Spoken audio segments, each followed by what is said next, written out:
Welcome to This Explainer. Today, we're diving straight into the really fascinating world of crafting with wood and bamboo. If you've ever looked at a beautifully made piece of furniture, or even just a sturdy wooden tool, and thought, man, how did they actually make that? Well, you are in the exact right place. We're going to break down the whole shebang, from raw material all the way to a finished, tangible product. Here's our roadmap for today. First, the wonder of wood. Then, choosing your materials, followed by safety and preparation. After that, we'll look at understanding joints and designs, and we'll wrap it all up with building and costing. Let's get into it. Section 1. The Wonder of Wood. Uncovering the magic in everyday materials. Let's start by just recognizing the incredible utility of the natural materials that literally surround us every single day.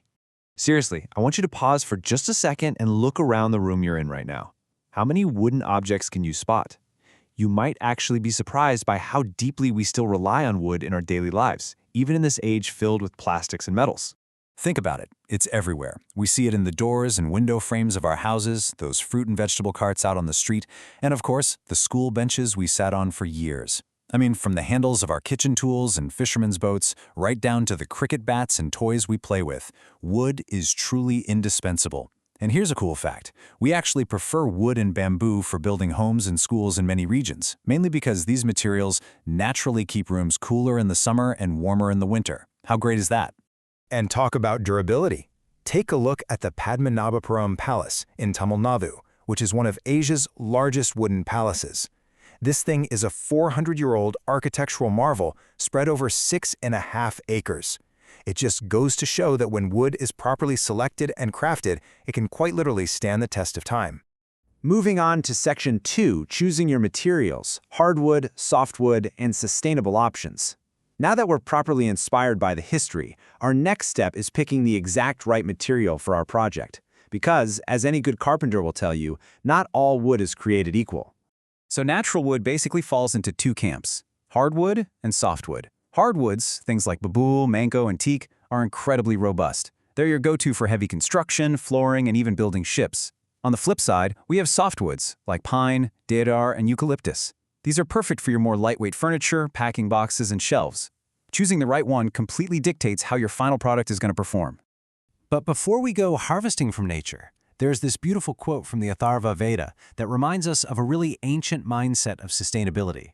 It highlights a deep, deep respect for the Earth's resources. It's just a powerful reminder that our ancestors actually prayed for quick regeneration and actively tried to avoid damaging our vital habitats when they were gathering materials. Keeping that sustainable mindset alive today, we actually have some fantastic environmentally conscious alternatives. If we want to be mindful, we can use engineered wood like MDF, which is brilliantly made from recycled sawdust and wood fibers. Or, even better, we can use bamboo.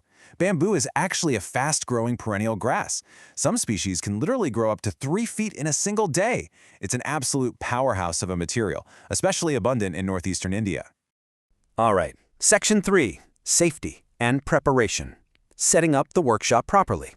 We've selected our materials, sure, but before anyone even thinks about picking up a saw, a hammer, or any tools at all, we absolutely have to lay down the ground rules of the workshop.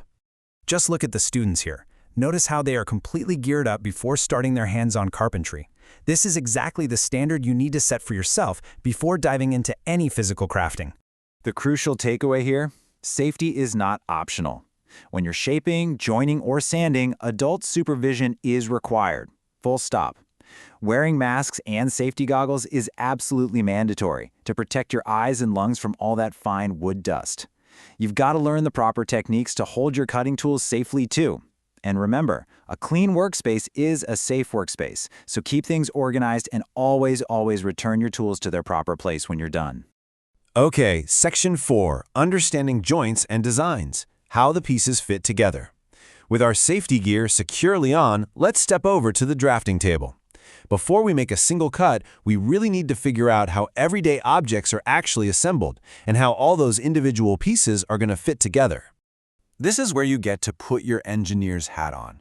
If you look closely at this deconstructed school bench, you'll see it's obviously not carved from one giant magic piece of wood. It's actually multiple, precisely cut parts, 4 different wooden pieces in this specific case, that are assembled onto a metal frame using very specific joints. And joining these pieces, well, that's an art in itself. While traditional carved wooden joints are amazing to see, you actually have a ton of diverse options for your own prototype. You can use wood glue, nails, metal nuts and bolts, just like on that school bench, screws, or you could even try tying things together with bamboo twine if you want a different aesthetic. The good news is you don't have to start by building a house. You can totally start small. Simply identifying the joints on standard desktop items, like a pen stand or a picture frame, helps you reverse engineer the design. It teaches you exactly how things are put together so you can apply those lessons directly to your own original projects. Finally, we reach Section 5, Building and Costing, bringing your prototype to life. This is the exciting part, where your plans leave the drafting table and your ideas become real, tangible prototypes that you can actually hold in your hands and evaluate. The building phase follows a really logical and honestly satisfying flow. First, you design the product and gather your specific materials. Next, you carefully shape and cut the wood or bamboo, using those safe tool habits we just talked about, right? Then you assemble and join the parts. And finally comes the finishing touch. You sand the object down so it looks highly attractive and feels perfectly smooth to the touch. Now, once you've built your product, how do you figure out what it's actually worth if you wanted to sell it? Well, a simple costing table like this one is highly useful. By listing out your materials costs, along with the tools you purchased or rented, you can easily calculate your total estimated cost. This is absolutely essential knowledge for anyone looking to turn a fun hobby into a small business. But you know, a true maker doesn't just build, calculate the cost, and walk away. To really improve, you need to review your work. Show your model to peers and teachers to get their honest feedback. Document exactly which tools you used. Be honest with yourself about the specific difficulties you faced during the build. And most importantly, record how you overcame those challenges. That reflection, that is where the real learning happens. As we wrap up this explainer on working with wood and bamboo, I want to leave you with a final thought to mull over. Think about the prototype you'd want to make.